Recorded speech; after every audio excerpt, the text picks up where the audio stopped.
News 18 Punjab Haryana Himachal देख रहे सारे दर्शकों का स्वागत है। मैं हाँ विजयपाल सिंह बराड़। जिवें जिवें काउंटडाउन चल रहा है, कैबिनेट की सौं चुक समागम की तरीक आ चुकी है और कैबिनेट के सौं चुक समागम का समा निर्धारित हो चुका है अज 4:30 बजे का।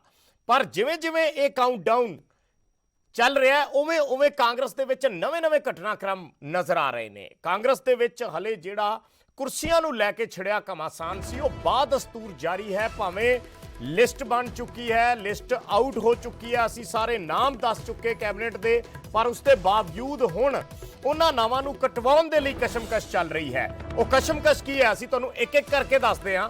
किस तरीके नाल शुरू हुई है, किहड़े-किहड़े विधायकां ने उस दे विच सवाल चक्के ने और की सवाल चक्के गए ने। कैबिनेट विस्तार तो पहलां किहड़ा घमासान छिड़िया है, वो असी एक एक करके सारा घटनाक्रम इस कैबिनेट विस्तार तो पहलां समझाउण दी दर्शकां नूं कोशिश करदे हां। पहलां शुरुआत करते हैं नवजोत सिंह सिद्धू के घर तो। पटियाला दे विच नवजोत सिंह सिद्धू के घर एक अहम बैठक चल रही है। कई विधायक जिहड़े ने नवजोत सिंह सिद्धू के नाल पटियाला उन्हां दे घर मुलाकात करन दे लई पहुंचे हुए ने और जिन्हां नूं हटाउण दा जिक्र किया जा रहा है वो भी नाम तुहानूं दसदे हां। राणा गुरजीत सिंह जिहड़े कैप्टन कैबिनेट बनते ही सब तो पहलियां च वजीर बने सी, कुछ देर बाद उन्हां नूं विवादां दे चलदे उतार दिता गया सी, कैबिनेट चों ला दिता गया सी, पासे कर दिता गया सी। दरअसल इल्जाम उस वेले जिहड़े सी वो नजायज़ माइनिंग दे लगे सी तो राणा गुरजीत नूं अस्तीफा देना पिया सी। हुण दोबारा राणा गुरजीत दा जदों लिस्ट च ना आया तो एकदम फिर लॉबिंग शुरू हो गई है।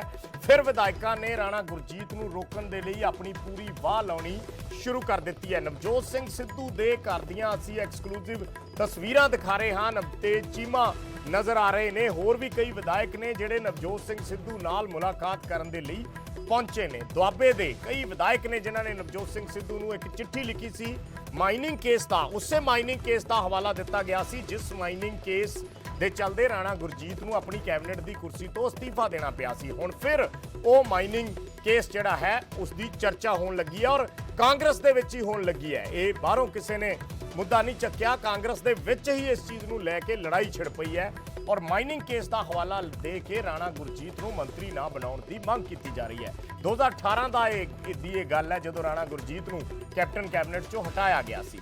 सो दुआबे तो कोई अनुसूचित जाति नाल संबंधित विधायक नूं मंत्री ना बनाए जाण ते भी सवाल चुके जा रहे हैं, क्योंकि दुआबे चों 2 जट सिख ते एक ओबीसी वर्ग के जिहड़े विधायक ने उन्हां नूं शामिल किया जा रहा है। सो कहा जा रहा है कि दुआबे च 30% जिहड़ी आबादी है अनुसूचित जाति की है। सो ये भी मांग की जा रही है कि राणा गुरजीत की जगह किसी अनुसूचित जाति चेहरे नूं शामिल किया जाए।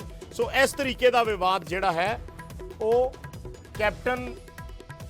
कैबिनेट चों कड्ढे जाण तो बाद या कैप्टन कैबिनेट चों अस्तीफा देने तो बाद हुण दोबारा जो चन्नी कैबिनेट च जगह मिलन जा रही है तो यह विवाद फिर राणा गुरजीत के नाल शुरू हो गया है। जो चिट्ठी लिखी गई है राणा गुरजीत सिंह के खिलाफ, वो चिट्ठी असी तुहानूं दिखा रहे हाँ।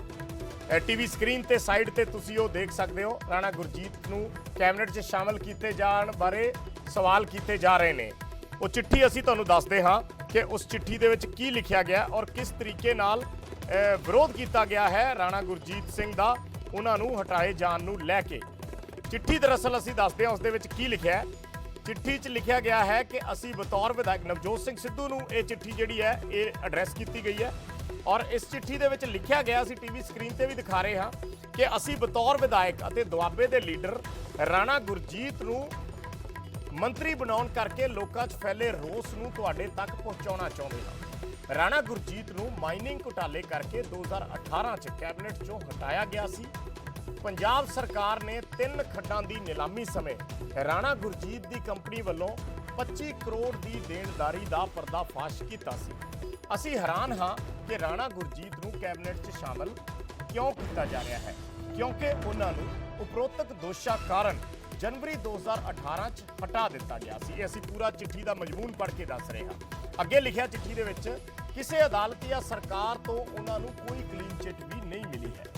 इस तो इलावा हैरानी की गल ये भी है कि दुआबे तो जिहड़े 3 मंत्रियों नूं शामिल करने की तैयारी है उन्हां च 2 जट सिख अते 1 ओबीसी सिख संबंधित ने, जबकि इस इलाके च 30% आबादी अनुसूचित जाति की है।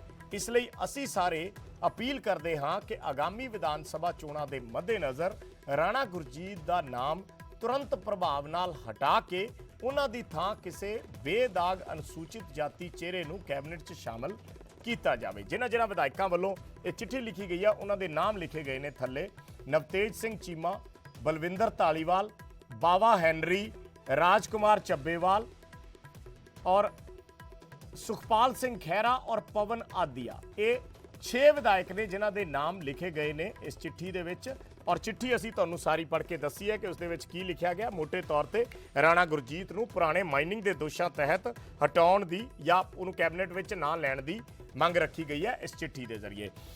पटियाला का रुख करते हाँ, मनोज साडे सहयोगी जुड़े ने। मनोज, इस वेले कौन कौन विधायक पहुंचे हुए ने? चिट्ठी का असीं जिक्र कर रहे सी, जिहड़े चिट्ठी च असीं नाम लए ने, कि ਉਹੀ विधायक पहुंचे ने और की किसी ने मीडिया सामने कोई अपनी गल माड़ा मोटा कोई पॉइंट रखिया कि किस बाबत तो अज नवजोत सिद्धू नाल मुलाकात करन आए ने? विजयपाल जी, बलविंदर सिंह, बावा हैनरी ते नवतेज धालीवाल ने ਜਿਹੜੇ ਇੱਥੇ ਪਹੁੰਚ ਚੁੱਕੇ ਨੇ, ਪਰ ਕਿਸੇ ਨੇ ਵੀ ਮੀਡੀਆ ਦੇ ਨਾਲ ਗੱਲ ਕਰਨ ਦੀ ਕੋਸ਼ਿਸ਼ ਨਹੀਂ ਕੀਤੀ। ਅਸੀਂ ਉਹਨਾਂ ਦਾ ਪੱਖ ਜਾਣਨ ਦੀ ਕੋਸ਼ਿਸ਼ ਕੀਤੀ ਸੀ, ਪਰ ਉਹਨਾਂ ਨੇ ਕਿਸੇ ਵੀ ਤਰ੍ਹਾਂ ਦੀ ਗੱਲ ਕਰਨ ਤੋਂ ਇਨਕਾਰ ਕਰਦੇ ਆ ਉਥੋਂ ਮੀਡੀਆ ਤੋਂ ਅੱਖ ਬਚਾ ਕੇ ਅੰਦਰ ਚਲੇ ਗਏ ਨੇ। ਫਿਲਹਾਲ ਜਿਹੜੀ ਸਾਨੂੰ ਹੁਣ ਤੱਕ ਜਾਣਕਾਰੀ ਮਿਲੀ ਹੈ ਉਹ ਇਹੀ ਹੈ ਕਿ ਜਿਹੜੇ ਬਾਕੀ ਦੇ ਵਿਧਾਇਕ ਨੇ ਉਹ ਵੀ ਇੱਥੇ ਕੁਝ ਸਮੇਂ ਦੇ ਵਿੱਚ ਜਿਹੜੇ 6 ਵਿਧਾਇਕਾਂ ਨੇ ਲਿਖੀ ਸੀ ਇੱਥੇ ਪਹੁੰਚਣ ਵਾਲੇ ਨੇ, ਤੇ ਉਸ ਤੋਂ ਬਾਅਦ ਇਹਨਾਂ ਦੀ ਜਿਹੜੀ ਮੀਟਿੰਗ ਹੈਗੀ ਰਾਣਾ ਗੁਰਜੀਤ ਸੋਢੀ ਦੇ ਮੁੱਦੇ ਦੇ ਉੱਪਰ ਕਾਂਗਰਸ ਪ੍ਰਧਾਨ ਦੇ ਨਾਲ ਹੋਣ ਵਾਲੀ ਹੈ, ਤੇ ਉਹਦੇ ਵਿੱਚ ਵੀ ਇਹਨਾਂ ਦੇ ਵੱਲੋਂ ਹੀ ਪੱਖ ਰੱਖਿਆ ਜਾਣਾ ਹੈਗਾ, ਕਿਉਂਕਿ ਥੋੜੇ ਸਮੇਂ ਦੇ ਬਾਅਦ ਕੁਝ ਘੰਟੇ ਰਹਿ ਗਏ ਨੇ ਜਿਹੜਾ ਨਵਾਂ ਮੰਤਰੀ ਮੰਡਲ ਹੈਗਾ ਉਹਨੂੰ ਸਹੁੰ ਚੁੱਕਣ ਦੇ ਲਈ, ਤੇ ਉਸੇ ਨੂੰ ਲੈ ਕੇ ਇਹ ਜਿਹੜੀ ਲਾਮਬੰਦੀ ਕੀਤੀ ਗਈ ਹੈ ਇਹਨਾਂ ਦੁਆਬੇ ਦੇ ਵਿਧਾਇਕਾਂ ਵੱਲੋਂ ਰਾਣਾ ਗੁਰਜੀਤ ਸੋਢੀ ਦੇ ਖਿਲਾਫ, ਉਸ ਨੂੰ ਲੈ ਕੇ ਉਹ ਜਿਹੜੇ ਪ੍ਰਧਾਨ ਨੇਗੇ ਨਵਜੋਤ ਸਿੰਘ ਸਿੱਧੂ ਉਹਨਾਂ ਨੂੰ ਮਿਲਣ ਦੇ ਲਈ ਆਏ ਨੇ। ਇਸ ਕਰਕੇ ਫਿਲਹਾਲ ਉਹਨਾਂ ਨੇ ਆਉਣ ਤੋਂ ਪਹਿਲਾਂ ਕੋਈ ਵੀ ਗੱਲ ਮੀਡੀਆ ਦੇ ਨਾਲ ਨਹੀਂ ਕੀਤੀ। ਉਹ ਇਹ ਦੱਸਣਾ ਨਹੀਂ ਚਾਹੁੰਦੇ। ਜਿਹੜਾ ਪੱਤਰ ਉਹਨਾਂ ਨੇ ਲਿਖਿਆ ਉਹ ਤੋਂ ਸਾਫ਼ ਹੈ ਕਿ ਉਹ ਰਾਣਾ ਗੁਰਜੀਤ ਸੋਢੀ ਦੇ ਖਿਲਾਫ ਤਾਂ ਇਕਜੁੱਟ ਹੋ ਗਏ ਨੇ, ਪਰ ਫਿਲਹਾਲ ਉਹਨਾਂ ਨੇ ਕਿ ਉਹ ਅੰਦਰ ਜਾ ਕੇ ਕਿਸ ਤਰ੍ਹਾਂ ਦੀ ਗੱਲ ਕਰਨਗੇ ਰਾਣਾ ਗੁਰਜੀਤ ਸਿੰਘ मनोज, ਰਾਣਾ ਗੁਰਜੀਤ ਸਿੰਘ, ਰਾਣਾ ਗੁਰਮੀਤ ਸਿੰਘ ਸੋਢੀ ਨੇ ਉਹਨਾਂ ਦਾ ਨਾਮ ਤੇ ਪਹਿਲਾਂ ਹੀ ਕੈਬਨਿਟ ਚੋਂ ਕੱਟਿਆ ਜਾ ਚੁੱਕਿਆ। ਇਹ ਰਾਣਾ ਗੁਰਜੀਤ ਸਿੰਘ ਨੇ। ਦੋ ਨਾਮ ਕਈ ਵਾਰ ਕਨਫਿਊਜ਼ਨ ਹੋ ਜਾਂਦੀ ਹੈ। ਰਾਣਾ ਗੁਰਜੀਤ ਸਿੰਘ ਜਿਨ੍ਹਾਂ ਦੀ ਇਸ ਵੇਲੇ ਵਿਰੋਧਤਾ ਹੋ ਰਹੀ ਹੈ, ਚਿੱਠੀ ਲਿਖੀ ਗਈ ਹੈ ਰਾਣਾ ਗੁਰਜੀਤ ਸਿੰਘ ਨੂੰ ਕੈਬਨਿਟ ਤੋਂ ਪਾਸੇ ਕਰਨ ਬਾਰੇ ਮੀਟਿੰਗ ਚੱਲ ਰਹੀ ਹੈ। मनोज, ਕੋਈ ਹੋਰ ਵੀ ਪਹਿਲਾਂ ਵਿਧਾਇਕ ਪਹੁੰਚੇ ਸੀ? ਜਿਹੜੀ ਹੁਣ ਤੱਕ ਜਾਣਕਾਰੀ ਮਿਲੀ ਹੈ, ਜਿਹੜੇ ਕੈਮਰੇ ਦੇ ਸਾਹਮਣੇ ਹੁਣ ਤੱਕ ਵਿਜੇਪਾਲ ਜੀ ਆਏ ਨੇ, ਉਹ ਤਿੰਨੇ ਵਿਧਾਇਕ ਆਏ ਨੇ, ਤੇ ਇਹੀ ਦੱਸਿਆ ਜਾ ਰਿਹਾ ਕਿ ਜਿਹੜੇ ਬਾਕੀ ਦੇ ਵਿਧਾਇਕ ਨੇ ਹੋ ਸਕਦਾ ਪਹਿਲਾਂ ਆਏ ਹੁਣ, ਪਰ ਹੁਣ ਤੱਕ ਜਿਹੜੀ ਸਾਨੂੰ ਜਾਣਕਾਰੀ ਮਿਲੀ ਹੈ ਉਹ ਕਿ ਇਹੀ ਹੈ ਜਿਹੜੇ ਹੁਣ ਇੱਥੇ ਪਹੁੰਚੇ ਨੇ ਕਿ ਇਹ ਤਿੰਨੇ ਵਿਧਾਇਕ ਪਹੁੰਚੇ ਨੇ, ਤੇ ਬਾਕੀ ਦੇ ਜਿਹੜੇ ਵਿਧਾਇਕ ਨੇ ਉਹ ਵੀ ਇੱਥੇ ਪਹੁੰਚਣ ਵਾਲੇ ਨੇ, ਤੇ ਉਹਨਾਂ ਦੀ ਜਿਹੜੀ ਮੀਟਿੰਗ ਹੈਗੀ ਉਹ ਕਾਂਗਰਸ ਪ੍ਰਧਾਨ ਦੇ ਨਾਲ ਅੰਦਰ ਚੱਲ ਰਹੀ ਹੈ। ਜੀ ਠੀਕ ਹੈ, ਨੁਪਿੰਦਰ ਬਰਾੜ ਦਾ ਰੁਖ ਕਰਦੇ ਆ, ਸਾਡੇ ਸਹਿਯੋਗੀ ਜੁੜ ਗਏ ਨੇ। ਨੁਪਿੰਦਰ, ਤੁਸੀਂ ਲਗਾਤਾਰ ਨਜ਼ਰ ਰੱਖ ਰਹੇ ਹੋ ਪੂਰੇ ਘਟਨਾਕ੍ਰਮ ਤੇ, ਔਰ ਜ਼ਾਹਿਰ ਜੀ ਗੱਲ ਹੈ ਜਦੋਂ ਜਾਣਕਾਰੀ ਪਹੁੰਚਦੀ ਹੈ ਇੱਕ ਇੱਕ ਪੁਆਇੰਟ ਦਾ ਪਤਾ ਲੱਗਦਾ ਹੈ ਕਿ ਕਿਸ ਪੁਆਇੰਟ ਤੇ ਵਿਰੋਧਤਾ ਕੀਤੀ ਜਾ ਰਹੀ ਹੈ। ਰਾਣਾ ਗੁਰਜੀਤ ਦਾ ਅਸੀਂ ਜ਼ਿਕਰ ਕਰ ਰਹੇ ਸੀ, ਚਿੱਠੀ ਦਾ ਜ਼ਿਕਰ ਕਰ ਰਹੇ ਸੀ, ਨਵਤੇਜ ਚੀਮਾ ਤੇ ਬਾਵਾ ਹੈਨਰੀ ਨਜ਼ਰ ਆ ਰਹੇ ਨੇ ਤਸਵੀਰਾਂ ਦੇ ਵਿੱਚ ਪਟਿਆਲੇ ਨਵਜੋਤ ਸਿੰਘ ਸਿੱਧੂ ਦੇ ਘਰੇ ਜਾਂਦੇ ਹੋਏ, ਉਹਨਾਂ ਨਾਲ ਮੁਲਾਕਾਤ ਕਰਦੇ ਹੋਏ। ਇਹ ਵੀ ਕਿਹਾ ਜਾ ਰਿਹਾ ਵੀ ਹੋਰ ਵਿਧਾਇਕ ਪਹੁੰਚਣਗੇ, ਯਾਨੀ ਮੰਨ ਲਿਆ ਜਾਵੇ ਕਿ ਚਾਰੇ ਪਾਸਿਓਂ ਘੇਰਾ ਰਾਣਾ ਗੁਰਜੀਤ ਨੂੰ ਪੈ ਗਿਆ। ਚਾਹੇ ਜਿਨ੍ਹਾਂ ਦੇ ਕੈਬਨਿਟ ਦੇ ਵਿੱਚ ਕੋਸ਼ਿਸ਼ ਸੀ ਕਿ ਸਾਡਾ ਦਾ ਲੱਗ ਜੇ, ਉਹਨਾਂ ਦਾ ਭਾਵੇਂ ਨਹੀਂ ਲੱਗਿਆ, ਪਰ ਹੁਣ ਉਹ ਦੂਜੇ ਤਰੀਕੇ ਨਾਲ ਘੇਰਾ ਪਾ ਰਹੇ ਨੇ ਦੂਜੇ ਪਾਸਿਓਂ। ਵਿਜੇ ਦੇਖੋ, ਘੇਰਾ ਸਿਆਸਤ ਦੇ ਵਿੱਚ ਤੁਹਾਨੂੰ ਅਸੀਂ ਲਗਾਤਾਰ ਤਸਵੀਰਾਂ ਵੀ ਦਿਖਾ ਰਹੇ ਹਾਂ, ਪਿਛਲੇ ਕੁਝ ਦਿਨਾਂ ਤੋਂ ਲਗਾਤਾਰ ਹਾਲਾਤ ਦਿਖਾ ਰਹੇ ਹਾਂ, ਤਾਂ ਕਦੇ ਕਿਸੇ ਪਾਸੇ ਕੁੰਡਲੀ ਪੈਂਦੀ ਤੇ ਕਦੇ ਕਿਸੇ ਪਾਸੇ ਕੁੰਡਲੀ ਪੈਂਦੀ ਆ। ਤਾਂ ਉਸੇ ਦੇ ਪੂਰੇ ਘਟਨਾਕ੍ਰਮ ਦੇ ਵਿੱਚੋਂ ਇੱਕ ਘਟਨਾਕ੍ਰਮ ਰਾਣਾ ਗੁਰਜੀਤ ਨੂੰ ਲੈ ਕੇ ਸ਼ੁਰੂ ਹੋਇਆ।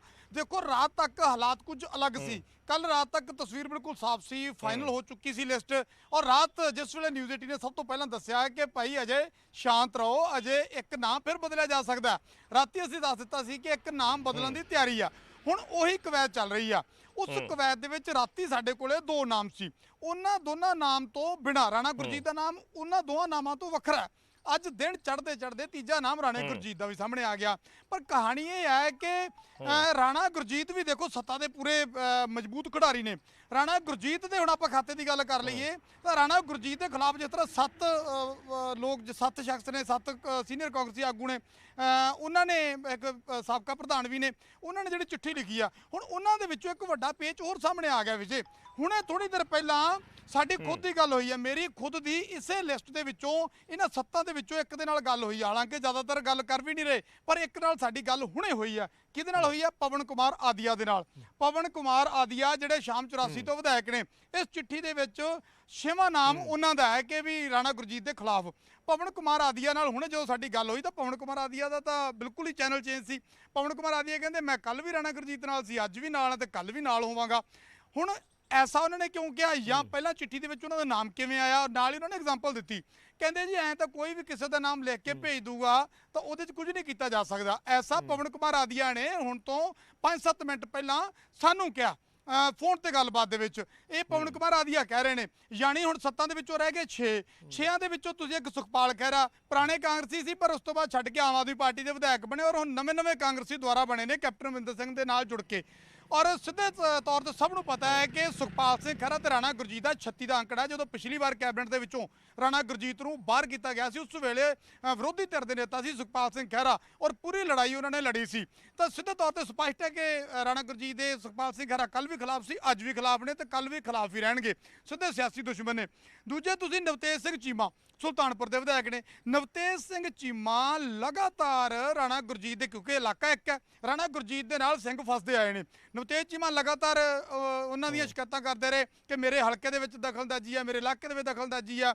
ਤਾਂ ਅੱਜ ਉਹਨਾਂ ਨੂੰ ਮੌਕਾ ਮਿਲਿਆ ਤਾਂ ਉਹਨਾਂ ਨੇ ਇਸ ਚਿੱਠੀ ਦੇ ਵਿੱਚ ਆਪਣੀ ਐਂਟਰੀ ਹੈ ਜਿਹੜੀ ਪਾ ਦਿੱਤੀ। ਜਿਹੜੇ ਮਹਿੰਦਰ ਕੇਪੀ ਨੇ, ਮਹਿੰਦਰ ਕੇਪੀ ਹੋਰਾਂ ਦੇ ਨਾਲ ਪਹਿਲਾਂ ਤੋਂ ਹੀ ਕੋਈ ਜ਼ਿਆਦਾ ਬਹੁਤਾ ਪਿਆਰ ਇਹਨਾਂ ਦਾ ਰਿਹਾ ਨਹੀਂ, ਉਹ ਜੱਗ ਜ਼ਾਹਿਰ ਆ।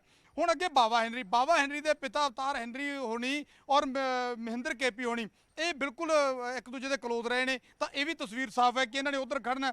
ਰਾਜਕੁਮਾਰ ਚੱਬੇਵਾਲ ਕਿਉਂਕਿ ਇੱਕ ਐਸਸੀ ਆਗੂ ਨੇ, ਔਰ ਉਸ ਇਲਾਕੇ ਦੇ ਵਿੱਚ ਦੁਆਬੇ ਦੇ ਵਿੱਚ ਐਸਸੀ ਵੋਟਰ ਸਭ ਤੋਂ ਜ਼ਿਆਦਾ ਮੰਨਿਆ ਜਾਂਦਾ। ਤਾਂ ਅਗਰ ਕੋਈ ਨਾਮ ਡਿੱਗਦਾ ਤਾਂ ਇਹ ਵੀ ਹੋ ਸਕਦਾ ਹੈ ਕਿ ਕਿਸੇ ਐਸਸੀ ਨੂੰ ਅੱਗੇ ਲਿਆ ਜਾਵੇ। ਤੇ ਪੋਲਿਟਿਕਸ ਆ, ਪੋਲਿਟਿਕਸ ਦੇ ਸਾਰੀਆਂ ਚੀਜ਼ਾਂ ਸੰਭਾਵਨਾਵਾਂ ਦੀ ਤਲਾਸ਼ ਕੀਤੀ ਜਾਂਦੀ ਹੈ। ਪਰ ਰਾਜਕੁਮਾਰ ਚੱਬੇਵਾਲ ਦੇ ਨਾਲ ਸਾਡੀ ਗੱਲ ਨਹੀਂ ਹੋ ਸਕੀ, ਉਹਨਾਂ ਨੇ ਸਾਡੇ ਨਾਲ ਫੋਨ ਤੇ ਗੱਲ ਨਹੀਂ ਕੀਤੀ। ਹੁਣ ਤੁਸੀਂ ਸਾਰੇ ਨਾਮ ਤਕਰੀਬਨ ਕਲੀਅਰ ਹੋ ਗਏ। ਹੁਣ ਪਵਨ ਕੁਮਾਰ ਆਦੀਆ ਦਾ ਮੈਂ ਪਹਿਲਾਂ ਦੱਸ ਦਿੱਤਾ ਕਿ ਉਹ ਤਾਂ ਕਹਿੰਦੇ ਕਿ ਜੀ ਮੈਂ ਕੱਲ ਵੀ ਨਾਲ ਸੀ, ਅੱਜ ਵੀ ਨਾਲ ਤੇ ਕੱਲ ਵੀ ਨਾਲ ਹੋਵਾਂਗਾ। ਹੁਣ ਜੇ 6 ਵਿਧਾਇਕ ਖਿਲਾਫ ਨੇ, ਹੁਣ ਇਹਨਾਂ ਦੇ ਵਿੱਚੋਂ ਇੱਕ ਪਵਨ ਆਦੀਆ ਨਾਲ ਖੜ ਗਿਆ, ਤਾਂ ਇਹਦੇ ਇਲਾਵਾ ਹੋਰ ਵੀ ਅੱਜ ਮੈਂ ਹੁਣ ਇਸ ਵੇਲੇ ਰਾਣਾ ਗੁਰਜੀਤ ਦੇ ਘਰ ਦੇ ਬਾਹਰ ਹੀ ਖੜਾ, ਤਸਵੀਰਾਂ ਵੀ ਦਿਖਾ ਦਿਆਂ ਤੇ ਨਾਲ ਮੈਂ ਅੱਗੇ ਦੀ ਚੀਜ਼ ਅਪਡੇਟ ਵੀ ਕਰਦਾ ਵੀ ਜੇ ਮੈਨੂੰ ਥੋੜਾ ਸਮਾਂ ਜ਼ਰੂਰ ਦਿਆ ਜੇ। ਤੁਸੀਂ ਦੇਖੋ ਪਿੱਛੇ ਰਾਣਾ ਗੁਰਜੀਤ ਦੇ ਘਰ ਦਾ ਮਾਹੌਲ ਦੇਖੋ ਤੁਸੀਂ, ਇਹ ਚੰਡੀਗੜ੍ਹ ਵਾਲੀ ਰਿਹਾਇਸ਼ ਆ ਉਹਨਾਂ ਦੀ। ਤੁਸੀਂ ਦੇਖੋ ਟੈਂਟ ਫੈਂਟ ਪੂਰੇ ਲੱਗ ਰਹੇ ਨੇ, ਔਰ ਅੰਦਰ ਜਮਾਵੜਾ ਵੀ, ਬਾਹਰ ਵੀ ਦੇਖੋ ਉਹਨਾਂ ਦੇ ਸਮਰਥਕ ਖੜੇ ਨੇ, ਅੰਦਰ ਵੀ ਰਜਿੰਦਰ ਅੰਦਰ ਦੀ ਤਸਵੀਰ ਵੀ ਦਿਖਾਇਓ, ਅੰਦਰ ਵੀ ਦੇਖੋ ਤੁਸੀਂ ਵੱਡੀ ਗਿਣਤੀ ਦੇ ਵਿੱਚ ਜਿਹੜੇ ਸਮਰਥਕ ਨੇ ਨਜ਼ਰ ਆ ਰਹੇ ਨੇ। ਔਰ ਇੱਕ ਹੋਰ ਚੀਜ਼, 6 ਵਿਧਾਇਕ ਸਿੱਧੇ ਤੌਰ ਤੇ ਖਿਲਾਫ ਖੜੇ ਹੋ ਗਏ, ਔਰ ਤੁਹਾਨੂੰ ਦੱਸ ਦਿਆਂ ਵਿਜੇ ਸਵੇਰ ਤੋਂ 10 ਤੋਂ 15 ਵਿਧਾਇਕ ਜਿਹੜੇ ਨੇ ਅੰਦਰ ਦੇ ਚੱਕਰ ਕੱਢ ਚੁੱਕੇ ਨੇ ਇਸ ਕੋਠੀ ਦੇ। ਹੁਣੇ ਥੋੜੀ ਦੇਰ ਪਹਿਲਾਂ ਸੁਖਜੀਤ ਸਿੰਘ ਕਾਕਾ ਲੋਹਗੜ੍ਹ ਧਰਮਕੋਟ ਦੇ ਵਿਧਾਇਕ, ਉਹ ਹਾਜ਼ਰੀ ਲਵਾ ਕੇ ਗਏ ਨੇ। ਜਿਹੜੇ ਰਵਿੰਦਰ ਆਮਲਾ ਨੇ ਉਹ ਹੁਣੇ ਅੰਦਰੋਂ ਗਏ ਨੇ। ਲਾਡੀ ਸ਼ੇਰੋਵਾਲੀਆ ਉਹ ਇਸ ਵੇਲੇ ਅੰਦਰ ਮੌਜੂਦ ਨੇ। ਹੋਰ ਕਈ ਵਿਧਾਇਕ ਲਗਾਤਾਰ ਇੱਥੇ ਆ ਵੀ ਰਹੇ ਨੇ, ਅੰਦਰ ਇਸ ਵੇਲੇ ਕਈ ਵਿਧਾਇਕ ਮੌਜੂਦ ਵੀ ਨੇ। ਤਾਂ ਯਾਨੀ ਜੇ ਖਿਲਾਫ ਖੜੇ ਨੇ ਤਾਂ ਨਾਲ ਵੀ ਖੜੇ ਹੋਣ ਦਾ ਕਿਤੇ ਨਾ ਕਿਤੇ ਕੋਸ਼ਿਸ਼ ਕੀਤੀ ਜਾ ਰਹੀ ਹੈ, ਉਹ ਵੀ ਦਿਖਾਉਣ ਦੀ ਕਿ ਜੇ ਖਿਲਾਫ 6 ਨੇ ਤਾਂ ਨਾਲ ਵੀ ਕਾਫੀ ਖੜੇ ਨੇ। ਤਾਂ ਹੁਣ ਇਹ ਸ਼ਕਤੀ ਪ੍ਰਦਰਸ਼ਨ ਕਹਿ ਸਕਦੇ ਜਾਂ ਫਿਰ ਸ਼ਕਤੀ ਪ੍ਰਦਰਸ਼ਨ ਦੇ ਵਿੱਚ ਕਿਹੜਾ ਪਲੜਾ ਭਾਰੀ ਪਵੇਗਾ ਉਹ ਤਾਂ ਸ਼ਾਮ 4:30 ਵਜੇ ਪਤਾ ਲੱਗੇਗਾ, ਜਿਹੜੀ ਸਥਿਤੀ ਪੈਦਾ ਹੋ ਗਈ ਆ। ਪਰ ਰਾਣਾ ਗੁਰਜੀਤ ਦੇਖੋ ਪਹਿਲਾਂ ਕੈਪਟਨ ਅਮਰਿੰਦਰ ਸਿੰਘ ਦੇ ਖਸਮ ਖਾਸ ਨੇ, ਬਾਵਜੂਦ ਇਸ ਦੇ ਕੈਪਟਨ ਅਮਰਿੰਦਰ ਕੈਬਨਿਟ ਦੇ ਵਿੱਚ ਜਦੋਂ ਪਹਿਲਾਂ ਜਗ੍ਹਾ ਮਿਲੀ ਸੀ ਤਾਂ ਉਸ ਵੇਲੇ ਉਹਨਾਂ ਨੂੰ ਬਾਹਰ ਦਾ ਰਸਤਾ ਦਿਖਾਇਆ ਗਿਆ। ਪਰ ਹੁਣ ਅੱਜ ਜਦੋਂ ਕੈਪਟਨ ਅਮਰਿੰਦਰ ਨੂੰ ਲਾ ਕੇ ਵਿਰੋਧੀ ਧੜੇ ਦੀ ਸਰਕਾਰ ਬਣ ਗਈ, ਵਿਰੋਧੀ ਧੜਾ ਸੱਤਾ ਦੇ ਵਿੱਚ ਆ ਗਿਆ, ਚਰਨਜੀਤ ਚੰਨੀ ਮੁੱਖ ਮੰਤਰੀ ਬਣ ਗਏ, ਤਾਂ ਜੇ ਵਿਜੇ ਐਸੇ ਹਾਲਾਤਾਂ ਦੇ ਵਿੱਚ ਵੀ ਰਾਣਾ ਗੁਰਜੀਤ ਆਪਣੀ ਜਗ੍ਹਾ ਬਣਾਉਣ ਦੇ ਵਿੱਚ ਕਾਮਯਾਬ ਹੋਏ ਤਾਂ ਲਾਜ਼ਮੀ ਤੌਰ ਤੇ ਕਿਤੇ ਨਾ ਕਿਤੇ ਕੋਈ ਨਾ ਕੋਈ ਮਜ਼ਬੂਤ ਫੈਕਟਰ ਜ਼ਰੂਰ ਰਿਹਾ ਹੋਵੇਗਾ ਜਿਹੜਾ ਰਾਣਾ ਗੁਰਜੀਤ ਨੇ ਐਸੇ ਵਿਰੋਧੀ ਹਾਲਾਤਾਂ ਦੇ ਵਿੱਚ ਵਿਰੋਧੀ ਖੇਮੇ ਦਾ ਮੁੱਖ ਮੰਤਰੀ ਹੋਣ ਦੇ ਬਾਵਜੂਦ ਆਪਣੀ ਜਗ੍ਹਾ ਬਣਾਈ। ਇਹਦੇ ਵਿੱਚ ਲਾਜ਼ਮੀ ਕੋਈ ਨਾ ਕੋਈ ਪੇਚ ਹੋਵੇਗਾ। ਔਰ ਜਿਹੜੇ ਵਿਧਾਇਕਾਂ ਦੇ ਨਾਲ ਹੋਣ ਦਾ ਉਹ ਦਾਅਵਾ ਕਰਦੇ ਨੇ, ਦੇਖੋ ਸਿੱਧੇ ਤੌਰ ਤੇ ਲਾਡੀ ਸ਼ੇਰੋਵਾਲੀਆ ਉਹਨਾਂ ਦੇ ਇਲਾਕੇ ਦੇ, ਉਹਨਾਂ ਦੇ ਬਿਲਕੁਲ ਖਾਸ ਮੰਨੇ ਜਾਂਦੇ ਨੇ, ਹਰ ਵੇਲੇ ਨਾਲ ਮੰਨੇ ਜਾਂਦੇ ਨੇ। ਬਲਵਿੰਦਰ ਲਾਡੀ ਉਹ ਹਮੇਸ਼ਾ ਨਾਲ ਮੰਨੇ ਜਾਂਦੇ ਨੇ। ਤੁਸੀਂ ਸੁਸ਼ੀਲ ਰਿੰਕੂ ਲਾ ਲਓ, ਉਹ ਹਮੇਸ਼ਾ ਨਾਲ ਉਹਨਾਂ ਦੇ ਖੜਦੇ ਨਜ਼ਰ ਆਉਂਦੇ ਨੇ। ਤਾਂ ਕਈ ਐਸੇ ਚਿਹਰੇ ਨੇ ਜਿਨ੍ਹਾਂ ਨੂੰ ਤੋਂ ਲਗਾਤਾਰ ਹੀ 5-4 ਵਿਧਾਇਕ ਕੋ ਦਿਖਾਉਂਦੇ ਨੇ ਕਿ ਸਾਡਾ ਗਰੁੱਪ ਆ। ਸ਼ਾਇਦ ਇਸੇ ਕਰਕੇ ਜਿਸ ਤਰ੍ਹਾਂ ਆਪਾਂ ਪਹਿਲਾਂ ਵੀ ਜ਼ਿਕਰ ਕਰ ਰਹੇ ਸੀ ਕਿ ਜੇ ਕੱਲ ਨੂੰ ਹਾਲਾਤ ਪੋਲੀਟੀਕਲੀ ਐਸੇ ਪੈਦਾ ਹੋ ਜਾਂਦੇ, ਕੈਪਟਨ ਅਮਰਿੰਦਰ ਸਿੰਘ ਝੰਡਾ ਚੁੱਕ ਦਿੰਦੇ ਨੇ, ਜੇ ਫਲੋਰ ਟੈਸਟ ਦੀ ਨੌਬਤ ਆ ਜਾਂਦੀ ਹੈ ਤਾਂ ਉਦੋਂ 5-5 4-4 ਵਿਧਾਇਕ ਲੈ ਕੇ ਜੇ ਇੱਕ ਨਾਰਾਜ਼ ਐਮਐਲਏ ਪਾਸੇ ਹੋ ਗਿਆ ਤਾਂ ਇੱਕ ਵੱਡੀ ਚੁਣੌਤੀ ਹੋ ਸਕਦੀ ਸੀ। ਇਸ ਕਰਕੇ ਰਾਣਾ ਗੁਰਜੀਤ ਨੂੰ ਵੀ ਸ਼ਾਇਦ ਇਸ ਪੱਖ ਤੋਂ ਦੇਖਿਆ ਗਿਆ ਹੋਵੇਗਾ ਕਿ ਜੇ ਰਾਣਾ ਗੁਰਜੀਤ ਪਾਸੇ ਹੋ ਗਏ ਤਾਂ ਉਹ ਇਕੱਲੇ ਨਹੀਂ, ਨਾਲ 5-6 ਨੂੰ ਲੈ ਜਾਣਗੇ। ਤਾਂ ਜੇ 5-6 ਇੱਕ ਪਾਸੇ ਹੋ ਹੋ ਗਏ, ਜੇ 15 ਕੁ ਪਹਿਲਾਂ ਕੈਪਟਨ ਅਮਰਿੰਦਰ ਸਿੰਘ ਦੇ ਨਾਲ ਖੜੇ ਹੋਏ ਤੇ ਜੇ 20-22 ਤੇ ਗੱਲ ਪਹੁੰਚ ਗਈ ਤਾਂ ਦਿੱਕਤ ਪੈਦਾ ਹੋ ਸਕਦੀ ਹੈ। ਇਸ ਕਰਕੇ ਹਲੇ ਵੀ ਤਿਕੜਮ ਚੱਲ ਰਿਹਾ, ਹਲੇ ਵੀ ਜੋੜ ਤੋੜ ਦੀ ਰਾਜਨੀਤੀ ਚੱਲ ਰਹੀ ਹੈ। ਜੋੜ ਤੋੜ ਹੁਣ ਕਿਹੜਾ ਕਾਮਯਾਬ ਹੁੰਦਾ ਜਾਂ ਕਿਹਦੀਆਂ ਲੱਤਾਂ ਜ਼ਿਆਦਾ ਭਾਰ ਚੱਲਦੀਆਂ, ਇਹ ਮੈਨੂੰ ਲੱਗਦਾ ਕਿ ਸ਼ਾਮ 4:30 ਵਜੇ ਤੱਕ। ਮੈਂ ਜਿੰਨਾ ਕਿ ਤੁਹਾਡੀ ਗੱਲ ਨੂੰ ਸਮਝ ਰਿਹਾ ਉਹਦੇ ਮੁਤਾਬਕ ਜੇ ਰਾਣਾ ਗੁਰਜੀਤ ਆਪਾਂ ਮੰਨੀਏ ਵੀ ਇੱਕ ਮਜ਼ਬੂਤ ਤਰੀਕੇ ਦੇ ਨਾਲ ਕੈਬਨਿਟ 'ਚ ਐਂਟਰ ਹੋਏ ਨੇ, ਯਾਨੀ ਉਹਨਾਂ ਦਾ ਆਪਣਾ ਇੱਕ ਵਜੂਦ ਹੈ ਜਿਹਦੇ ਕਰਕੇ ਉਹ ਕੈਬਨਿਟ 'ਚ ਐਂਟਰ ਹੋ ਗਏ ਨੇ। ਸੋ ਐਸੇ ਵਿੱਚ ਕੀ ਸਮਝਿਆ ਜਾਵੇ ਵੀ ਜਿਹੜੀ ਲੌਬਿੰਗ ਹੋ ਰਹੀ ਹੈ ਉਸ ਲੌਬਿੰਗ ਦਾ ਕੋਈ ਅਸਰ ਨਜ਼ਰ ਆ ਸਕਦਾ ਹੈ ਕਿ ਨਹੀਂ ਆ ਸਕਦਾ? ਵਿਜੇ ਦੇਖੋ ਕਹਾਣੀ ਕੀ ਆ, ਅਸਲ ਦੇ ਵਿੱਚ ਕਹਾਣੀ ਸ਼ੁਰੂ ਕਿੱਥੋਂ ਹੋਈ ਤੇ ਪੇਚ ਫਸਿਆ ਕਿੱਥੇ, ਸ਼ੁਰੂਆਤ ਕਿੱਥੋਂ ਹੋਈ? ਸ਼ੁਰੂਆਤ ਹੋਈ ਕੱਲ ਸ਼ਾਮੀ, ਕੱਲ ਸਵੇਰੇ ਜਦੋਂ ਲਿਸਟ ਫਾਈਨਲ ਹੋ ਗਈ ਔਰ ਉਸ ਲਿਸਟ ਤੋਂ ਫਾਈਨਲ ਹੋਣ ਤੋਂ ਪਹਿਲਾਂ ਤੱਕ ਕਾਕਾ ਰਣਦੀਪ ਦਾ ਨਾਮ ਉਸ ਲਿਸਟ ਦੇ ਵਿੱਚ ਸ਼ਾਮਲ ਮੰਨਿਆ ਜਾਂਦਾ ਸੀ। ਕੱਲ ਜਦੋਂ ਲਿਸਟ ਸਾਹਮਣੇ ਆਈ ਤਾਂ ਉਹਦੇ ਵਿੱਚ ਕਾਕਾ ਰਣਦੀਪ ਦਾ ਨਾਮ ਸ਼ਾਮਲ ਨਹੀਂ ਸੀ। ਸ਼ਾਮ ਹੁੰਦੇ ਹੁੰਦੇ ਕਾਕਾ ਰਣਦੀਪ ਹੋਰਾਂ ਨੇ ਜਿਹੜੀ ਸਾਡੇ ਕੋਲ ਜਾਣਕਾਰੀ ਹੈ ਹਾਈ ਕਮਾਂਡ ਯਾਨੀ ਸੋਨੀਆ ਗਾਂਧੀ ਦੇ ਕੋਲੇ ਜਾ ਕੇ ਸਿੱਧੀ ਅਪਰੋਚ ਕਰ ਦਿੱਤੀ ਔਰ ਦੱਸਿਆ ਕਿ 4 ਵਾਰ ਦੇ ਵਿਧਾਇਕ ਦੀ ਤੁਸੀਂ ਅਣਦੇਖੀ ਕਿਵੇਂ ਕਰ ਸਕਦੇ ਹੋ। ਕਾਕਾ ਰਣਦੀਪ ਅਮਲੋਹ ਤੋਂ ਵਿਧਾਇਕ ਨੇ ਜਿਹੜੇ ਇਸ ਵੇਲੇ 4 ਵਾਰ ਦੇ ਐਮਐਲਏ ਨੇ ਔਰ ਸਾਫ਼ ਤੌਰ ਤੇ ਉਹਨਾਂ ਨੇ ਕਿਹਾ ਵੀ ਤੁਸੀਂ 2-2 ਵਾਰ ਵਾਲਿਆਂ ਨੂੰ ਲਿਆ ਤੇ ਤੁਸੀਂ 4 ਵਾਰ ਵਾਲੇ ਦੀ ਅਣਦੇਖੀ ਕਿਵੇਂ ਕਰ ਸਕਦੇ, ਮੇਰੀ ਸੀਨੀਅਰਟੀ ਕਿੱਥੇ ਗਈ? ਤਾਂ ਫਿਰ ਅਜਿਹੇ ਹਾਲਾਤਾਂ ਦੇ ਵਿੱਚ ਉਸ ਵੇਲੇ ਜਿਹੜੀ ਰਾਤ ਸਾਡੇ ਕੋਲੇ ਖਬਰ ਆਈ ਕਿ ਸੋਨੀਆ ਗਾਂਧੀ, ਕਿਉਂਕਿ ਰਾਹੁਲ ਗਾਂਧੀ ਨੇ ਲਿਸਟ ਫਾਈਨਲ ਕੀਤੀ ਔਰ ਆਪ ਸ਼ਿਮਲੇ ਨੂੰ ਚੜ ਗਏ ਕਿ ਮੈਂ ਬਈ ਆ ਨਿਬੇੜ ਦਾ ਕੰਮ ਫਾਈਨਲ ਹੋ ਗਿਆ, ਪਰ ਸੋਨੀਆ ਗਾਂਧੀ ਤਾਂ ਪ੍ਰਧਾਨ ਨੇ ਨਾ, ਤਾਂ ਲੱਗਦਾ ਇਹ ਰਾਤ ਲੱਗ ਰਿਹਾ ਸੀ ਕਿ ਸੋਨੀਆ ਗਾਂਧੀ ਆਪਣੀ ਵੀਟੋ ਪਾਵਰ ਵਰਤਦਿਆਂ ਸੀਨੀਅਰ ਵਿਧਾਇਕ ਨੂੰ ਸ਼ਾਇਦ ਬਚਾ ਲੈਣ ਤੇ ਅੰਦਰ ਕਰ ਲੈਣ, ਇਨ ਕਰ ਲੈਣ ਕੈਬਨਿਟ ਦੇ ਵਿੱਚ। ਤੇ ਜੇ ਕਾਕਾ ਰਣਦੀਪ ਇਨ ਹੋਣਗੇ ਤਾਂ ਫਿਰ ਭਾਈ ਆਊਟ ਤਾਂ ਕਿਸੇ ਨੂੰ ਹੋਣਾ ਪਏਗਾ ਨਾ, ਇੱਕ ਨਾਂ ਤਾਂ ਬਾਹਰ ਜਾਏਗਾ। ਤਾਂ ਉਸ ਵੇਲੇ 2 ਨਾਵਾਂ ਦੀ ਚਰਚਾ ਛਿੜੀ, ਰਾਤ 2 ਨਾਵਾਂ ਤੇ ਚਰਚਾ ਛਿੜੀ ਹੋਈ ਸੀ। ਵਿਜੇ ਆਪਾਂ ਮੈਂ ਪਹਿਲਾਂ ਸਵੇਰੇ ਵੀ ਕਿਹਾ ਸੀ ਅਜੇ ਉਸ ਪਾਸੇ ਆਪਾਂ ਨਹੀਂ ਵਧਾਂਗੇ ਕਿਉਂਕਿ ਨੰਬਰ ਕਿਸੇ ਦਾ ਵੀ ਲੱਗ ਸਕਦਾ। ਤਾਂ ਉਹਨਾਂ ਨਾਵਾਂ ਦੇ ਵਿੱਚੋਂ ਕਿਉਂਕਿ ਉਸ ਤੋਂ ਬਾਅਦ ਹੁਣ ਦੇਖੋ ਇੱਕ ਨੇ ਲੈਣਾ ਤੇ ਇੱਕ ਨੇ ਬਾਹਰ ਜਾਣਾ, ਤੇ ਇਸ ਕਰਕੇ ਇਹ ਪੂਰਾ ਤਿਕੜਮ ਆ ਜਿਹੜਾ ਇਹ ਉਹੀ ਆ ਕਿ ਖੁਦ ਕਿਹੜਾ ਬੰਦਾ ਖੁਦ ਆਪਦੇ ਆਪ ਨੂੰ ਬਚਾ ਕੇ ਤੇ ਦੂਜੇ ਵਾਲੇ ਪਾਸੇ ਠੂਣਾ ਭੰਨ ਸਕਦਾ। ਕੋਸ਼ਿਸ਼ ਇਹੀ ਚੱਲ ਰਹੀ ਆ, ਇੱਕ ਕੁਰਸੀ ਦਾ ਰੌਲਾ, ਇੱਕ ਸੀਟ ਦਾ ਰੌਲਾ। ਔਰ ਪਰ ਹਲੇ ਵੀ ਇਹ ਹਾਲਾਤ ਨੇ, ਹੋ ਸਕਦਾ ਕਿ ਕਾਕਾ ਰਣਦੀਪ ਦੇ ਮੁਕਾਬਲੇ ਜਿਹੜੇ ਆਲਰੇਡੀ ਵਿੱਚ ਨੇ ਉਹ ਆਪਣੇ ਆਪ ਨੂੰ ਬਚਾ ਸਕਣ। ਤਾਂ ਇਹ ਫਿਲਹਾਲ ਜੋਰ ਜਮੈਸ਼ ਚੱਲ ਰਹੀ ਹੈ, ਰੱਸਾਕਸ਼ੀ ਚੱਲ ਰਹੀ ਹੈ। ਵਿਜੇ ਦੇਖਦੇ ਆ ਕਿਹੜੇ ਵਾਲੇ ਪਾਸੇ ਰੱਸਾ ਜ਼ਿਆਦਾ ਖਿੱਚਿਆ ਜਾਊਗਾ ਸ਼ਾਮ ਤੱਕ। ਬਿਲਕੁਲ ਕਹਿ ਸਕਦੇ ਹਾਂ ਕਿਉਂਕਿ ਜਦੋਂ ਇੱਕ ਸੀਐਮ ਦੀ ਕੁਰਸੀ ਸੀ ਉਸ ਵੇਲੇ ਕਿੰਨੀ ਰੱਸਾਕਸ਼ੀ ਚੱਲੀ ਸੀ। ਇੱਥੇ ਤੇ ਕੁਰਸੀਆਂ 15 ਨੇ ਔਰ 15 ਨੂੰ ਖਿੱਚਣ ਧੂਣ ਵਾਲੇ ਕਿੰਨੇ ਹੋਣਗੇ ਇਸ ਦਾ ਅੰਦਾਜ਼ਾ ਲਗਾਇਆ ਜਾ ਸਕਦਾ ਹੈ। ਜ਼ਿਕਰ ਸੁਖਪਾਲ ਖਹਿਰਾ ਹੋਰਾਂ ਦਾ ਨਪਿੰਦਰ ਹੋਰੀ ਕਰ ਰਹੇ ਸੀ। ਸੁਖਪਾਲ ਖਹਿਰਾ ਕੀ ਕਹਿ ਰਹੇ ਨੇ ਉਹ ਤੁਹਾਨੂੰ ਸੁਣਾ ਦਿੰਨੇ ਹਾਂ। ਉਹਨਾਂ ਨਾਲ ਟੈਲੀਫੋਨਿਕ ਕਨਵਰਸੇਸ਼ਨ ਇੱਕ ਰਿਕਾਰਡ ਕੀਤੀ ਹੈ ਨਿਊਜ਼ 18 ਪੰਜਾਬ ਨੇ, ਉਹ ਸੁਣਾਉਂਦੇ ਹਾਂ ਖਹਿਰਾ ਕੀ ਕਹਿ ਰਹੇ ਨੇ। ਤੁਸੀਂ ਨਵਜੋਤ ਸਿੰਘ ਸਿੱਧੂ ਔਰ ਮੁੱਖ ਮੰਤਰੀ ਨੂੰ ਚਿੱਠੀ ਲਿਖੀ ਹੈ, ਕੀ ਕੁਝ ਮੰਗ ਕੀਤੀ ਹੈ? ਦੇਖੋ ਕੱਲੇ ਅਸੀਂ ਨਹੀਂ ਲਿਖੀ ਜੀ, ਇੱਕ ਸੈਂਟੀਮੈਂਟਸ ਨੇ ਦੁਆਬਾ ਦੇ ਜਿਹੜੇ ਸਤਿਕਾਰਯੋਗ ਆਗੂ ਨੇ ਕਾਂਗਰਸ ਦੇ, ਚਾਹੇ ਉਹ ਐਮਐਲਏ ਨੇ, ਚਾਹੇ ਉਹ ਸਾਬਕਾ ਪ੍ਰੈਜ਼ੀਡੈਂਟ ਨੇ ਪੰਜਾਬ ਪ੍ਰਦੇਸ਼ ਕਾਂਗਰਸ ਕਮੇਟੀ ਦੇ, ਅਤੇ ਕਾਂਗਰਸ ਦੇ ਕੇਡਰਸ, ਲੋਕਾਂ ਦੇ ਜਜ਼ਬਾਤ ਆ ਕਿ ਦੇਖੋ ਇਲੈਕਸ਼ਨ ਵਿੱਚ ਸਿਰਫ 3-4 ਖਹਿਰਾ ਸਾਹਿਬ ਤੁਸੀਂ ਨਵਜੋਤ ਸਿੰਘ ਸਿੱਧੂ ਔਰ ਮੁੱਖ ਮੰਤਰੀ ਨੂੰ ਚਿੱਠੀ ਲਿਖੀ ਹੈ, ਕੀ ਕੁਝ ਮੰਗ ਕੀਤੀ ਹੈ? ਦੇਖੋ ਕੱਲੇ ਅਸੀਂ ਨਹੀਂ ਲਿਖੀ ਜੀ, ਇੱਕ ਸੈਂਟੀਮੈਂਟਸ ਨੇ ਦੁਆਬਾ ਦੇ ਜਿਹੜੇ ਸਤਿਕਾਰਯੋਗ ਆਗੂ ਨੇ ਕਾਂਗਰਸ ਦੇ, ਚਾਹੇ ਉਹ ਐਮਐਲਏ ਨੇ, ਚਾਹੇ ਉਹ ਸਾਬਕਾ ਪ੍ਰੈਜ਼ੀਡੈਂਟ ਨੇ ਪੰਜਾਬ ਪ੍ਰਦੇਸ਼ ਕਾਂਗਰਸ ਕਮੇਟੀ ਦੇ, ਅਤੇ ਕਾਂਗਰਸ ਦੇ ਕੇਡਰਸ, ਲੋਕਾਂ ਦੇ ਜਜ਼ਬਾਤ ਆ ਕਿ ਦੇਖੋ ਇਲੈਕਸ਼ਨ ਵਿੱਚ ਸਿਰਫ 3-4 ਮਹੀਨੇ ਬਕਾਇਆ ਨੇ। ਤੇ ਇੱਕ ਤਾਂ ਤੁਸੀਂ ਜਿਹੜਾ ਇਨਕਲੂਜਨ ਕੀਤੀ ਆ ਜਿਸ ਵਿਅਕਤੀ ਰਾਣਾ ਗੁਰਜੀਤ ਸਿੰਘ ਦੇ ਬਹੁਤ ਸੀਰੀਅਸ ਇਲਜ਼ਾਮ ਨੇ ਮਾਈਨਿੰਗ ਦੇ ਸਕੈਂਡਲ 'ਚ, ਇਸੇ ਕਰਕੇ ਇਹਨੂੰ 2018 ਦੀ ਜਨਵਰੀ ਵਿੱਚ ਡ੍ਰੌਪ ਕੀਤਾ ਗਿਆ ਸੀਗਾ।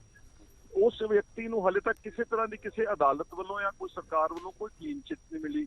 ਔਰ ਦੂਸਰਾ ਕਿ ਜਿਹੜਾ 25 ਕਰੋੜ ਰੁਪਇਆ ਐਡਵਾਂਸ ਦਿੱਤਾ ਸੀ ਖੱਡਾਂ ਦੀ ਬੋਲੀ ਜਿਹੜੇ ਅਮਿਤ ਬਹਾਦਰ ਜਾਂ ਜਿਹੜੇ ਇਹਨਾਂ ਦੇ ਫਰੰਟ ਕੰਪਨੀ ਸੀ ਮੈਸਰਜ਼ ਰਾਜਵੀਰ ਐਂਟਰਪ੍ਰਾਈਜ਼ਸ, ਉਹ 25 ਕਰੋੜ ਰੁਪਇਆ ਸਰਕਾਰ ਨੇ ਜ਼ਬਤ ਕੀਤਾ ਹੋਇਆ, ਫੋਰਫੀਟ ਕੀਤਾ ਹੋਇਆ। That means they have been placed and indicted. ਔਰ ਸਭ ਤੋਂ ਡੇਂਜਰਸ ਗੱਲ ਇਹ ਸੀ ਕਿ ਜਦੋਂ ਇਹ ਰਾਣਾ ਗੁਰਜੀਤ ਸਿੰਘ ਇਰੀਗੇਸ਼ਨ ਮਿਨਿਸਟਰ ਸੀ, ਇਰੀਗੇਸ਼ਨ ਮਿਨਿਸਟਰ ਦੇ ਇੱਕ ਬਹੁਤ ਵੱਡਾ ਸਕੈਂਡਲ ਹੋਇਆ ਸੀ। ਕਾਂਗਰਸ ਗਵਰਨਮੈਂਟ ਨੇ ਸ਼ੁਰੂ 'ਚ 17 'ਚ ਇੱਕ ਵਿਜੀਲੈਂਸ ਬਿਊਰੋ ਨੇ ਗ੍ਰਿਫਤਾਰ ਕੀਤਾ ਸੀ ਗੁਰਿੰਦਰ ਸਿੰਘ ਏਲੀਅਸ ਪਾਪਾ। ਉਹ ਇਰੀਗੇਸ਼ਨ ਦਾ ਬਹੁਤ ਵੱਡਾ ਠੇਕੇਦਾਰ ਸੀ, ਉਹਦੇ ਤੇ 2000 ਕਰੋੜ ਰੁਪਏ ਦੇ ਗਮਨ ਦਾ ਪਰਚਾ ਵਾ। ਤੇ ਜਸਟਿਸ ਨਾਰੰਗ ਨੇ ਜਿਹੜੀ ਆਪਣੀ ਰਿਪੋਰਟ ਪੇਸ਼ ਕੀਤੀ, ਉਹਦੇ 'ਚ ਸਾਡੀ ਸਰਕਾਰ ਨੇ ਉਸ ਘੁਟਾਲੇ ਨੂੰ ਅਨਅਰਥ ਕੀਤਾ, ਉਹਨੂੰ ਫੜਿਆ। ਉਸੇ ਘੁਟਾਲੇ ਬਾਅਦ ਗੁਰਿੰਦਰ ਪਾਪੇ ਕੋਲੋਂ ਰਾਣਾ ਗੁਰਜੀਤ ਦੀ ਜਿਹੜੀ ਫਰੰਟ ਕੰਪਨੀ ਸੀ ਮੈਸਰਜ਼ ਰਾਜਵੀਰ ਐਂਟਰਪ੍ਰਾਈਜ਼ਸ, ਉਸਨੇ 5 ਕਰੋੜ ਰੁਪਏ ਉਹਦੇ ਚ ਬੈਂਕ ਦੇ ਥਰੂ ਪਾਇਆ ਵਾ। ਇਹ ਗੱਲ ਜਸਟਿਸ ਨਾਰੰਗ ਦੀ ਰਿਪੋਰਟ ਵਿੱਚ ਦਰਜ ਆ। ਇਸ ਤਰ੍ਹਾਂ ਦੇ ਇਲਜ਼ਾਮ ਜਿਹੜੇ ਕਿ ਔਨ ਰਿਕਾਰਡ ਨੇ, ਔਰ ਕਿਸੇ ਕੋਰਟ ਨੇ ਕਿਸੇ ਸਰਕਾਰ ਨੇ ਉਹਨਾਂ ਨੂੰ ਕੋਈ ਕਲੀਨ ਚਿੱਟ ਨਹੀਂ ਦਿੱਤੀ। ਇਹਨਾਂ ਹਾਲਾਤਾਂ ਵਿੱਚ ਇਸ ਤਰ੍ਹਾਂ ਦੇ ਮਿਨਿਸਟਰ ਨੂੰ ਬਣਾਉਣਾ ਇੱਕ ਬਹੁਤ ਵੱਡਾ ਬਲੰਡਰ ਕਮਿਟ ਕਰਨ ਜਾ ਰਹੀ ਹੈ ਪਾਰਟੀ। ਇਸ ਨੂੰ ਲੈ ਕੇ ਅਸੀਂ ਆਪਣੇ ਪ੍ਰੈਜ਼ੀਡੈਂਟ ਨਾਲ ਪਹਿਲਾਂ ਗੱਲ ਕਰਾਂਗੇ ਔਰ 7-8 ਐਮਐਲਏਸ ਦੁਆਬੇ ਦੇ, ਬਿਕੋਜ਼ ਦੁਆਬਾ ਇੱਕ ਇਸ ਤਰ੍ਹਾਂ ਦੀ ਧਰਤੀ ਆ ਜਿਹਦੇ 'ਚ ਸਭ ਤੋਂ ਜ਼ਿਆਦਾ ਸ਼ੈਡਿਊਲ ਕਾਸਟ ਰਿਪਰੈਜ਼ੈਂਟੇਸ਼ਨ ਆ, 38% ਹੈ। ਔਰ ਤੁਸੀਂ ਉਸ ਤੇ 3 ਵਜ਼ੀਰ ਬਣਾ ਰਹੇ ਨੇ। ਅਸੀਂ ਸਾਰੇ ਉਹਨਾਂ ਦਾ ਸਵਾਗਤ ਕਰਦੇ, ਜਿਹੜੇ ਸੰਗਤ ਸਿੰਘ ਗਿਲਜੀਆ ਇੱਕ ਬੈਕਵਰਡ ਕਲਾਸਿਸ ਨੂੰ ਬਿਲੋਂਗ ਕਰਦੇ ਆ, ਪ੍ਰਗਟ ਸਿੰਘ ਇੱਕ ਬੇਦਾਗ ਆਦਮੀ ਆ, ਲੇਕਿਨ ਤੀਸਰਾ ਵਿਅਕਤੀ ਜਿਹੜਾ ਬਣਾ ਰਹੇ ਹੋ 3 ਸਿੱਖ ਆ, ਤਿੰਨਾਂ ਚੋਂ ਉਹਦੇ ਤੇ ਗੰਭੀਰ ਇਲਜ਼ਾਮ ਹੋਣ ਕਰਕੇ ਸਾਡੀ ਸਾਰੀ ਪਾਰਟੀ ਨੂੰ ਇਹ ਬੇਨਤੀ ਆ ਕਿ ਜਾਂ ਤਾਂ ਕਿਸੇ ਅੱਛੇ ਦਲਿਤ ਗੁਰਸਿੱਖ ਨੂੰ ਜਾਂ ਮਜਬੀ ਸਿੱਖ ਨੂੰ ਜਾਂ ਕਿਸੇ ਇਸ ਤਰ੍ਹਾਂ ਨੂੰ ਰਿਪਰੈਜ਼ੈਂਟੇਸ਼ਨ ਦਿਓ ਕੈਬਨਿਟ ਵਿੱਚ, ਜਾਂ ਫਿਰ ਕੋਈ ਅੱਛੇ ਹਿੰਦੂ ਨੂੰ, ਕਿਉਂਕਿ ਤੁਸੀਂ ਇੱਕ ਹਿੰਦੂ ਵੀ ਡਿਸਪਲੇਸ ਕਰ ਰਹੇ ਹੋ ਸੁੰਦਰ ਸ਼ਾਮ ਨੂੰ, ਇਸ ਜਾਂ ਕਿਸੇ ਹਿੰਦੂ ਨੂੰ ਰਿਪਰੈਜ਼ੈਂਟੇਸ਼ਨ ਦਿਓ। ਦਲਿਤ ਜਾਂ ਹਿੰਦੂ ਦੁਆਬੇ 'ਚ ਵੈਸੇ ਹੀ ਇਹਨਾਂ ਦੋਨਾਂ ਭਾਈਚਾਰਿਆਂ ਦਾ ਗੜ ਆ। ਔਰ ਜਿਹੜਾ ਕਿਸੇ ਵਿਅਕਤੀ ਨੂੰ ਇਸ ਵਕਤ ਇਲੈਕਸ਼ਨ ਦੇ ਸਮੇਂ ਤੇ ਉੱਤੇ ਕਿਸੇ ਟੈਂਟਡ ਜਾਂ ਕਰਪਟ ਬੰਦੇ ਨੂੰ ਲੈ ਕੇ ਆਉਣਾ, ਉਹਦੇ ਪਾਰਟੀ ਪ੍ਰੋਸਪੈਕਟ ਸੇ ਕਰਨਾ, ਇਹ ਕੋਈ ਸਾਡੀ ਜ਼ਾਤੀ ਲੜਾਈ ਨਹੀਂ ਗੀ, ਕਿਸੇ ਐਮਐਲਏ ਦੀ ਪਰਸਨਲ ਗੱਲ ਨਹੀਂ ਗੀ, ਇਹ ਸਾਰਾ ਦੁਆਬਾ ਇਕੱਠਾ ਹੋ ਕੇ ਪਾਰਟੀ ਨੂੰ ਇਹ ਅਪੀਲ ਕਰ ਰਿਹਾ ਹੈ। ਡਜ਼ਨਟ ਮੈਟਰ, ਚਲੋ ਮੰਨ ਲਿਆ ਜੀ, 1 ਮਿੰਟ ਲਈ ਫਰਜ਼ ਕਰੋ ਕੋਈ ਗਲਤੀ ਪਾਰਟੀ ਕਰੇ, ਗਲਤੀ ਪਾਰਟੀ ਨੂੰ ਸੁਧਾਰਨੀ ਪਵੇਗੀ ਅਲਟੀਮੇਟਲੀ। ਲੇਕਿਨ ਲਿਸਟ ਤੇ ਕਾਫੀ ਦਿਨ ਹੋ ਗਏ ਸੀ ਕਿ ਜਿਹੜੀ ਚਰਚਾ ਜਿਹੜੀ ਕੱਲ ਹੀ ਪਤਾ ਲੱਗਿਆ ਜੀ ਰਾਤ ਨੂੰ, ਦੈਟਸ ਆਲ, ਥੈਂਕ ਯੂ।